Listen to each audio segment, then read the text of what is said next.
अगर आप किसी मिरर को पानी के अंदर रख दो और अपने आप को उस मिरर में देखो तो क्या हमारी इमेज सेम वैसी बनेगी जैसी नॉर्मल हम जब पानी के बाहर उस मिरर में अपने आप को देखते हैं।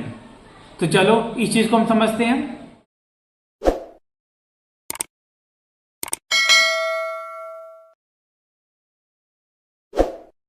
नमस्कार दोस्तों, आप सभी का स्वागत है हमारे YouTube चैनल पांडे ट्यूटोरियल में।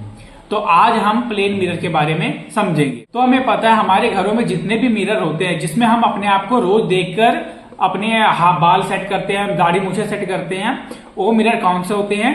Plane mirror.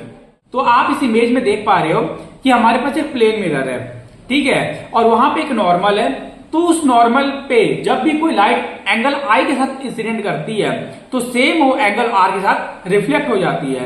अगर ये सारा हमारे पास सेम मीडियम में हुआ तो उस केस में जो एंगल ऑफ इंसिडेंट है वो एंगल ऑफ रिफ्लेक्शन के बराबर हो जाएगा और हमें सेम हूबहू इमेज दिखने को मिलेगी जैसी कि ऑब्जेक्ट की थी। सेम इमेज हमें मिरर के अंदर भी दिखाई देगी।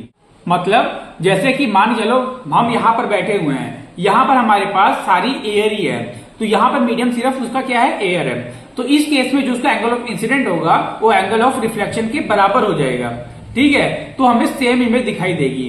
पर मिरर को हमने कहाँ रखा हुआ है? पानी में। तो उस केस में जो मीडियम है वो चेंज हो गया है। मीडियम चेंज होने के कारण जो एंगल ऑफ इंसिडेंट है वो एंगल ऑफ रिफ्लेक्शन में चेंजेस आ जाएंगे, जिसके कारण सेम हूबहू इमेज नहीं बनेगी, उसमें थोड़ा बहुत कोई ना कोई चेंजेस आपको देखने को मिलेगा।